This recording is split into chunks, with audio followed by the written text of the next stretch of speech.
প্রধান মোহন ভাগবত পশ্চিমবাংলায় আসতে পারত না। কেন জানেন? এখানে জ্যোতিবাবু সরকার ছিল।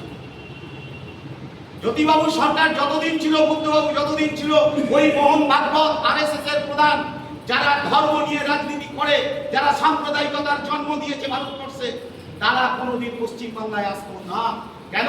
না, এখানে কমিউনিস্ট পার্টির সরকার আছে, বামপন্থী সরকার আছে, এরা মাথা মেরে উড়িয়ে দেবার কথা বলেছে। আর জ্যোতিবাবু বললেন মমতার সবচেয়ে বড় অপরাধ ও ওই আরএসএস কে পশ্চিমবাংলায় ডেকে নিয়ে এলো, যা কোনোদিন পশ্চিমবাংলায় ছিল না। যখন বাবরি মসজিদ ধ্বংস করেছিল, তখন গোটা ভারতবর্ষে দাঙ্গা হয়েছিল, একমাত্র পশ্চিমবাংলায় সংখ্যালঘু মানুষদের আমরা আশ্রয় দিয়েছিলাম যে পশ্চিমবাংলায় দাঙ্গা আমরা করতে দেবো না। বুদ্ধবাবু বলেছিল দাঙ্গা করতে গেলে মেরে মাথা ঘুরিয়ে দেবো।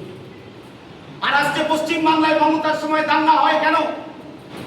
না সরকার না চাইলে দাঙ্গা হয় না, জ্যোতিবাবু বলতেন। আজকে মমতা ব্যানার্জি খুব সুকৌশলে দাঙ্গা করে আজকে আমাদের রাজ্যের সংখ্যালঘু মানুষদের অধিকার কেড়ে নেওয়ার চক্রান্ত করছেন। আসলে তিনি সংখ্যালঘু মানুষের ভোটটাকে ভালোবাসেন, সংখ্যালঘু মানুষের উন্নয়নকে তিনি কখনোই ভালোবাসেন না। আর যদি ভালোবাসতেন তাহলে এই আরএসএস এর সঙ্গে হাত মিলিয়ে তিনি সংখ্যালঘু নিধনে রাখতেন না পরোক্ষে। আজকে এটা গোটা রাজ্যের মানুষ